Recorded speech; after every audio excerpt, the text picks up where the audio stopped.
Sometimes when you're looking on Google Maps for fingerboard spots, you find something a little different than what you expect.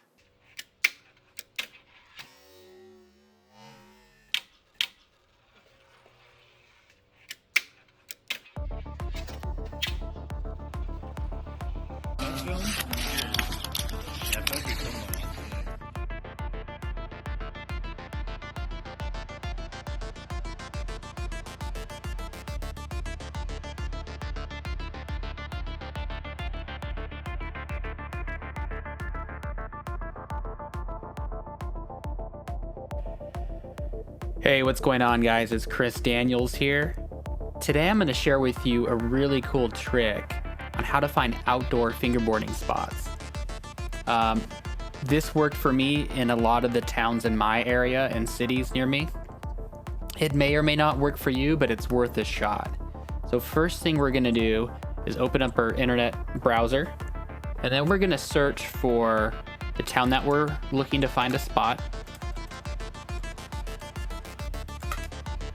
A lot of times cities will have a website that shows public art on them, and usually there's going to be some statues or some sort of installations that may work for fingerboarding. So if I look at the history right here, or the search results, we see that there is a public art link. I'm going to click on that. And look what we have here. Right here, there's a public art story map. Let's click on that.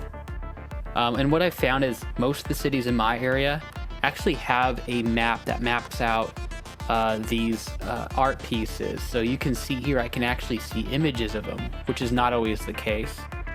Like, look at this bench. This is pretty sick. It tells me exactly where these spots are. And what I do is I will make a pin in a Google map and then make a little route that I'm going to hit up. And what we're going to do in this video is, after this, we're going to go walk around and check these spots out. So I did another search here for another city that's located pretty close to me within driving distance, just by typing the name and public art. And you'll see, obviously, some of the stuff is not fingerboardable, but you'll see that there's benches and sculptures, and you can find stuff that works well for fingerboarding for sure, like these. Don't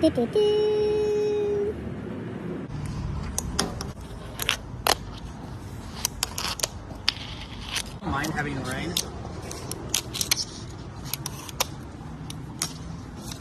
I don't know if you got that.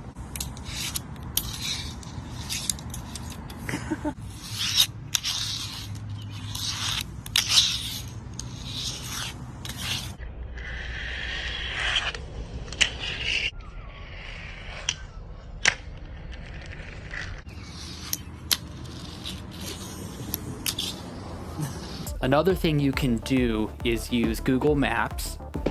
Google Maps is usually a great way to find, locations and spots. And what I like to do is pick an area near an urban center, such as a mall or downtown of a city. Another thing you can do is pick like a big park or something, or an area where there's a playground nearby, and there's usually art installations in parks or in downtown areas of a city. So I'm gonna drive along here and see if I can find anything. This looks pretty decent, some benches, a little gap here. Let's move on. Oh, I think I found something really good. Oh, look at that. That's not a bad spot. Some ledges. Yeah, the only issue, I think, would be that I don't want to bend down. So let's keep going. And look, I found an art museum here, so chances are there'll be a sculpture on the outside that we can use. I used to skate near here. I'm on these ledges back in the day. Oh, look at that. Perfect pipe right there. And some gaps. That might be fun to try out. Okay, let's keep looking.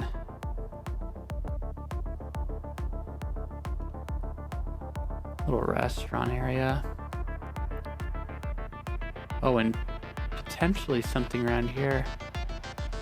Yeah, as you can see though, like, it's been a few minutes of here. I've already found a couple cool spots.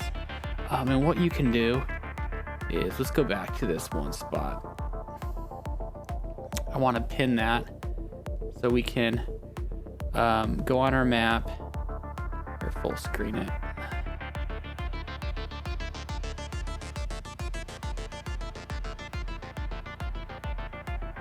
Okay. We can pin these locations. So I've made like a Google Maps area. Pin that. And then what we'll do is save it under a list. I have one called Fingerboard spots. Let's click on that. There we go. We have a new pin here under our Fingerboard spots. Sometimes when you're looking on Google Maps for Fingerboard spots, you find something a little different than what you expect. I'm not gonna go there.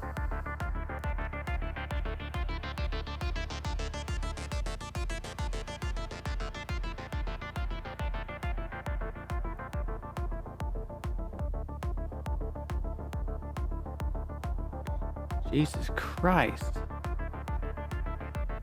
What the heck? Hey guys, so just to recap what we talked about today.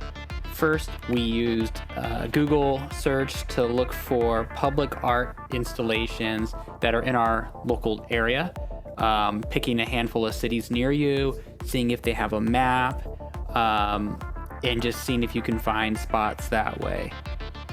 Another way we found Fingerboard spots was by using Google Maps and dropping our little friend right here onto a location that had a high probability of Fingerboard spots. Just to recap that, those spots are, public gardens, they're parks, downtown areas, outside of office buildings.